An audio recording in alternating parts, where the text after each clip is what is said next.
เจ้าซื้อเวลาของผมเป็นผู้จัดการทีวีบัวแก้วกับเกียรติของพ่อเมาอันนอกกันซ่อมมาระยะ1 เดือนปลายเนาะเพื่อคัดเลือกกีฬากับทัวร์เป็นต้นภายในแข่งในการตั้งแข่งเนาะ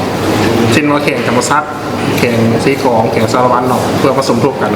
เนาะให้เป็นทีมที่มีคุณภาพน้ำดีเท่ากับก็ประมาณ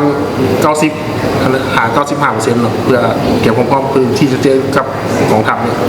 เป้าหมายคือติด1 ใน 4เนาะเป้าหมายแรกเนาะแต่ว่าก็ได้ให้เข้ารอบซิงอะไรก็ได้แต่เป้าหมายแรกให้เข้า4 ทีมก่อนสบายดีเนาะเขาซื้อออดภาชีนวันเนาะผู้ฝึกอยู่16 ทีมกองทัพสำหรับความพร้อมของทีมสโมสรกองทัพเนาะก็ประมาณ95%เนาะเพราะว่าเขาก็ได้มีการฝึกซ้อมมาประมาณระยะเกือบว่า1 เดือนเต็มเนาะหลังจากการตัดตัวเป้าหมายก็1 ใน 4เนาะเพราะว่าเป้าหมายหลักๆเนาะขอให้ได้เข้ารอบก่อนเนาะแต่ว่าเรื่องอื่นพยายามให้เต็มที่เนาะสำหรับปีมาก็ตัวเจอกับทีวีบัวแก้วก็เสมอกันเนาะ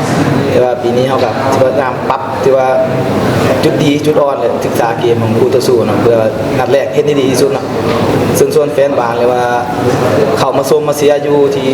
เดินเนาะสะพานป่าเตงท่าลาวหรือว่าทางเพจของสะพาน Facebook หรือว่า YouTube ติดตามให้กำลังใจน้องๆเนาะสบายดีน้องชื่อชาวสวรรค์บรรดาก่อนเก่งจากสโมสรที่มีพร้อมตัวเองและทีมรู้สึกว่าพร้อมไล่ว่ามีการเก็บตัวมาโดย